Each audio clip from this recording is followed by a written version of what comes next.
Hello all, hope you all are well. तो चलिए आज एक शॉर्ट क्वेश्चन डिस्कस करते हैं फ्रॉम द चैप्टर ट्रायंगल्स। तो क्वेश्चन क्या दिया हुआ है, देखिए। P is a point equidistant from two lines L and M।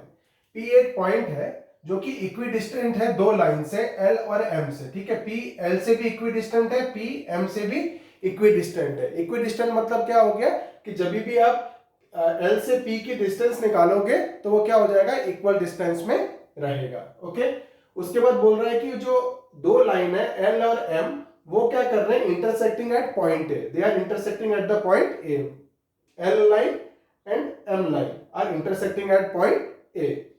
अब बोल रहा है so that the line AP will bisect the angle between them। क्या बोल रहा है, so that the line AP will bisect the angle between them। मतलब हमको ये एंगल प्रूव करने के लिए दिया हुआ है कि this is equal to this। मतलब L और M के बीच में जो एंगल बन रहा है वो AP क्या करेगा, उसको दो इक्वल पार्ट में डिवाइड कर देगा। ओके, तो देखिए ये क्वेश्चन का अप्रोच कैसे लेना है। हमको गिवन क्या दिया हुआ है कि line P is equidistant from L और M। तो ध्यान दीजिए, कभी भी हम डिस्टेंस निकालते हैं तो हम क्या करते हैं, जैसे कि P इक्विडिस्टेंट है L और M से, तो हमको जब डिस्टेंस निकालना रहेगा तो हम क्या करते हैं, किसी भी चीज पे परपेंडिकुलर ड्रॉप कर देते हैं। फॉर एग्जांपल मेरे सामने एक वॉल है, ओके, और मैं मेरे वॉल और मेरे बीच का डिस्टेंस निकालना चाहता हूँ। मेरा वॉल और मेरे बीच का डिस्टेंस निकालना चाहता हूँ, तो मैं क्या करूंगा, परपेंडिकुलर लूंगा। क्या लूंगा, परपेंडिकुलर लूंगा। सपोज मैं स्लैंटिंग लेता हूं तो क्या हो जाता है, वैल्यू चेंज होने का चांस रहता है। तो हम क्या करेंगे, इधर इक्विडिस्टेंट तो दिया ही हुआ है, तो हम क्या करते हैं, P से L के ऊपर एक परपेंडिकुलर गिराते हैं और P से M के ऊपर एक परपेंडिकुलर गिराते हैं, और उससे जानते हैं कि P जो है वो इक्विडिस्टेंट है। तो मैंने यहाँ पे एक परपेंडिकुलर गिराया कंस्ट्रक्शन से, और यहाँ पे एक परपेंडिकुलर गिराया कंस्ट्रक्शन करके। मान के चलो इसको मैंने नाम दिया A, इसको नाम दिया क्या मैंने B।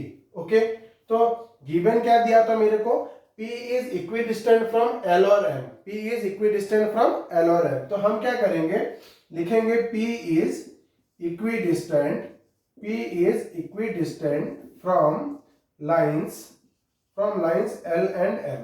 L और M से क्या था, इक्विडिस्टेंट था, ये हमको दिया हुआ था।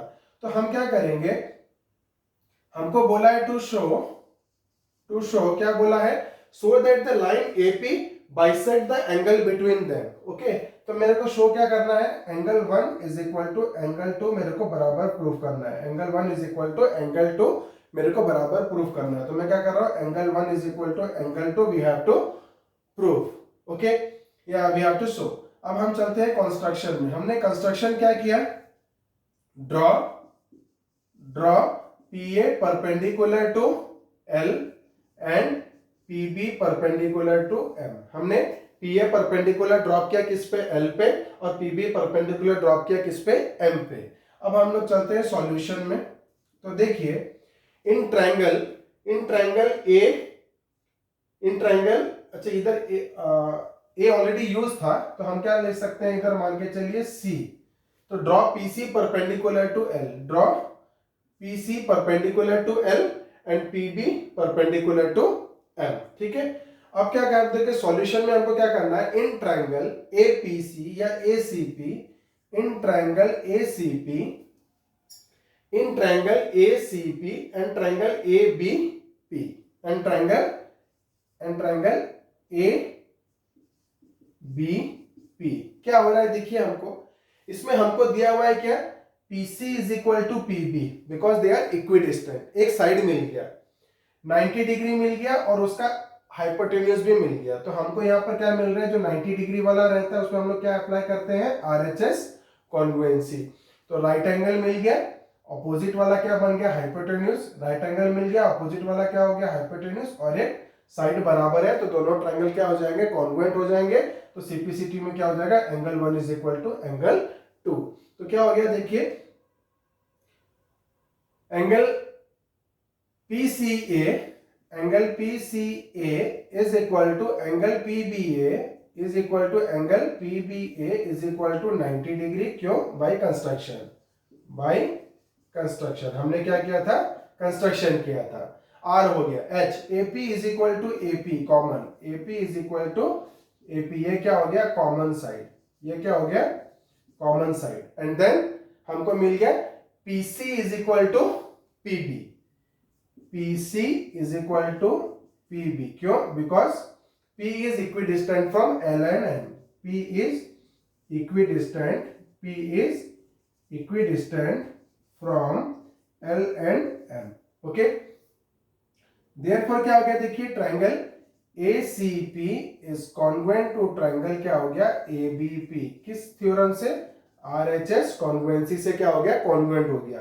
देयरफॉर हमको CPCT में क्या मिल जाएगा, angle 1 is equal to angle 2, क्या मिल गया, angle 1 is equal to angle 2, मतलब क्या हो गया, line AP bisect the angle between them, line AP bisects the angle between L and M। तो ये आज का क्वेश्चन था जो कि एक शॉर्ट क्वेश्चन था। इसमें बस हमको ध्यान क्या देना था कि हमको एक परपेंडिकुलर ड्रॉप करना है और ये क्वेश्चन क्या हो जाता है, सॉल्व हो जाता है। तो कभी भी हम ऐसा देखें कि हमको इक्विडिस्टेंट लाइन दे रहा है, अगर मेंशन किया है इक्विडिस्टेंट तो कोई प्रॉब्लम नहीं है, बट कुछ लाइन ड्रॉ करके नहीं दिया हुआ है और हमको बोल रहा है कि पॉइंट पे इक्विडिस्टेंट है L और M से, तो हम हमेशा किसका हेल्प लेंगे, परपेंडिकुलर का हेल्प लेंगे। हम क्या करेंगे, उस पॉइंट से दोनों लाइन पर परपेंडिकुलर ड्रॉप कर देंगे और उसका हेल्प से हम लोग सॉल्व कर लेंगे। तो आज के क्वेश्चन में इतना ही। आगे के वीडियोस में हम और कुछ इंटरेस्टिंग क्वेश्चंस लेके आएंगे, डिफिकल्टी लेवल धीरे धीरे बढ़ाएंगे और आपकी कॉन्सेप्ट उस पर क्लियर करके देंगे। तो बने रहिए मेरे साथ मेरे आगे वीडियोस के लिए। Thank you.